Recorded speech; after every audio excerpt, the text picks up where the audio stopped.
Real মাদ্রিদের সঙ্গে Vinicius জুনিয়রের চুক্তির মেয়াদ আছে আরও ২ বছর, কিন্তু ব্রাজিলিয়ান তারকাকে লম্বা সময়ের জন্য সান্তিয়াগো বার্নাব্যুতে রাখতে এখনই তার সঙ্গে চুক্তি নিয়ে আলোচনা শুরু করেছে রিয়াল মাদ্রিদ। এক্ষেত্রে অবশ্য বড় বাধা হয়ে দাঁড়াচ্ছে ক্লাবটির বেতন যুদ্ধ। বেতনের লড়াইটা মূলত রিয়ালের ৩ তারকার মধ্যে ব্রাজিলিয়ান ফরোয়ার্ড ভিনিসিয়াস জুনিয়র, ফরাসি তারকা কিলিয়ান এমবাপ্পে এবং ইংলিশ মিডফিল্ডার জুড বেলিংহাম। ৫ মাস ধরেই ভিনিসিয়াসের সঙ্গে চুক্তি নিয়ে আলোচনা চালাচ্ছে রিয়াল, কিন্তু সেই আলোচনা ফলপ্রসূ কোনো দিকে মোড় নিচ্ছে না ভিনির চাওয়া বেতনের কারণে।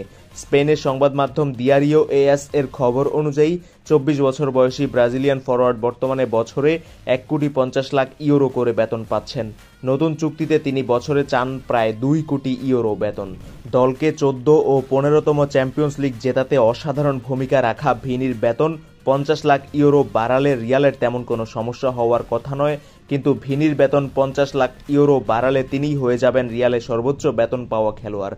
এক্ষেত্রে সমস্যা হতে পারে, রিয়ালকে বেতন বৃদ্ধি নিয়ে চাপ দিতে শুরু করতে পারেন কিলিয়ান এমবাপ্পে। গত মৌসুমে ভিনিকে ম্লান করে তিনিই ছিলেন রিয়ালের সর্বোচ্চ গোলদাতা।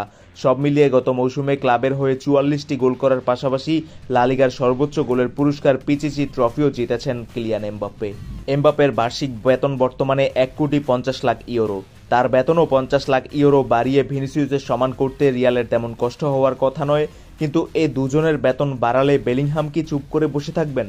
চোটের কারণে বর্তমানে মাঠের বাইরে থাকা ইংলিশ মিডফিল্ডার ২০২৪-২৫ মৌসুমে রিয়ালের হয়ে ১৫টি গোল করেছেন। ভিনির ২২ গোলের চেয়ে মাত্র ৭টি গোল কম, তাও আবার মিডফিল্ডার হিসেবে খেলে। এএস তাদের প্রতিবেদনে লিখেছে, সব মিলিয়ে ভিনির নতুন চুক্তিতে বেতন বাড়িয়ে বেতন কাঠামো ভাঙতে চায় না রিয়াল, কিন্তু ভিনিও তার দাবি থেকে সরে আসতে রাজি নন।